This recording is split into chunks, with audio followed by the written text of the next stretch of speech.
100 years ago, farms and plantations were scattered across the southeast. One site in Middle Georgia is currently preserved by the state. 41 NBC's Kristen Kennedy traces back the history of the Jarrell plantation and learns more about life on a plantation as we continue to discover Middle Georgia.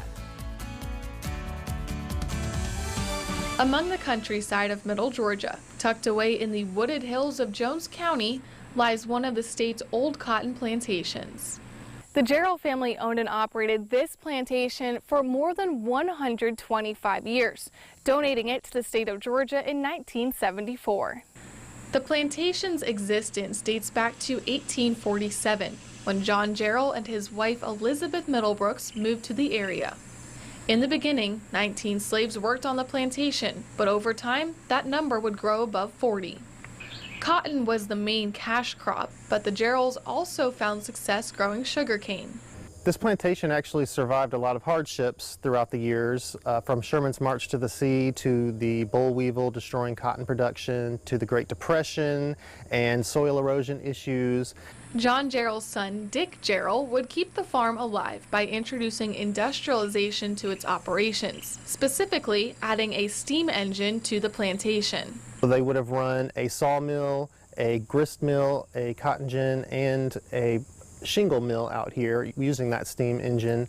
With the addition of the steam engine, the Jarrell family was able to provide the community with materials to build buildings, bridges, and churches. 90% of everything you'll see at the Jarrell plantation is original to not only the plantation, but also the Jarrell family, who donated the property to the state to become a historic site for preservation and education.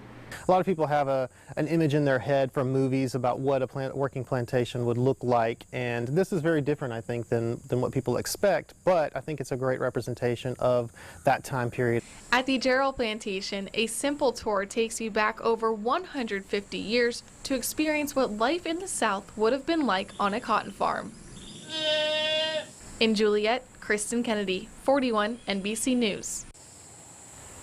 In just a couple of weeks, the Jarrell plantation will host its Labor Day folk celebration. Volunteers in the community will act out life on the plantation with history demonstrations like wood carving, blacksmithing, house tours, and more.